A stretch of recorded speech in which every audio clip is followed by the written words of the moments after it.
পূর্ব মেদিনীপুরে অনুষ্ঠিত হল লোকশিল্পীদের কর্মশালা।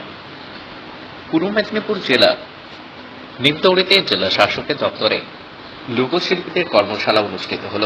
এই উপলক্ষে পুতুল নাচের প্রদর্শনী অনুষ্ঠিত হল। উপস্থিত ছিলেন একাধিক গুণী ব্যক্তিত্ববৃন্দ এবং লোকশিল্পীরা।